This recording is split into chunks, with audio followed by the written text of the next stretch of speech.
Olá, meus amigos e amigas que nos acompanham aqui pelo Riquezas de Minas. Se você não conhece esse estado maravilhoso que é Minas Gerais, vale a pena você conhecer.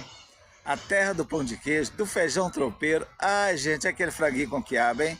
Fora aquela, ó. Nossa, a melhor do Brasil. Ai, gente, o mineiro, hein? Oh, my brothers, meu amigo Xunda. Aquele abraço, meu amigo Xunda. Passar aí no seu bar, tomar aquela gelada, aquele tira-gosto, aquele torresmo, hein? Ouvir aquele modão sertanejo, hein? Ei, paixão pra mais de metro. Perguntaram aí, meu amigo Xunda, qual é a família que mais vai no shopping? Ah, ele respondeu, é a família Miranda. Mas por que a família Miranda?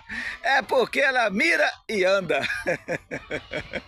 Ser mineiro é outro nível, gente. Vem com nós, papai, porque é melhor rir do que chorar, uai.